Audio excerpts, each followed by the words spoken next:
Hello! Saturday డిన్నర్‌కి ఏం prepare చేశారో చూసేద్దాం రండి. ఆలు పాలకూర కర్రీ చేశాననమాట.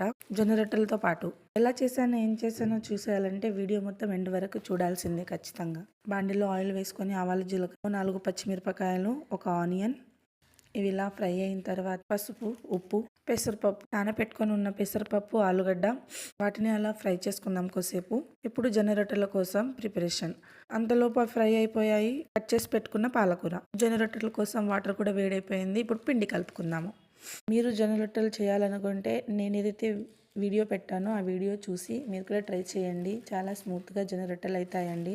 సపరేట్ జొన్న రొట్టెలకే వీడియో కావాలంటే నాకు కామెంట్ చేయండి కామెంట్ బాక్స్లో.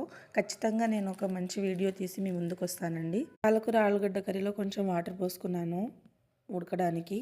ఇప్పుడు జొన్న రొట్టెలు చేసేస్తున్నాను. చూసేయండి మీరే ఎలా చేశాను.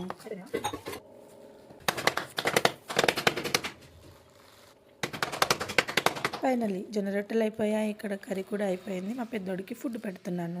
పెద్దోడు చిన్నోడు ఇద్దరు తినేస్తారు జొన్న రొట్టెలు. వాళ్ళకి అలవాటు ఉంది కాబట్టి. మీరు కూడా ట్రై చేయండి, పిల్లలకు పెట్టండి.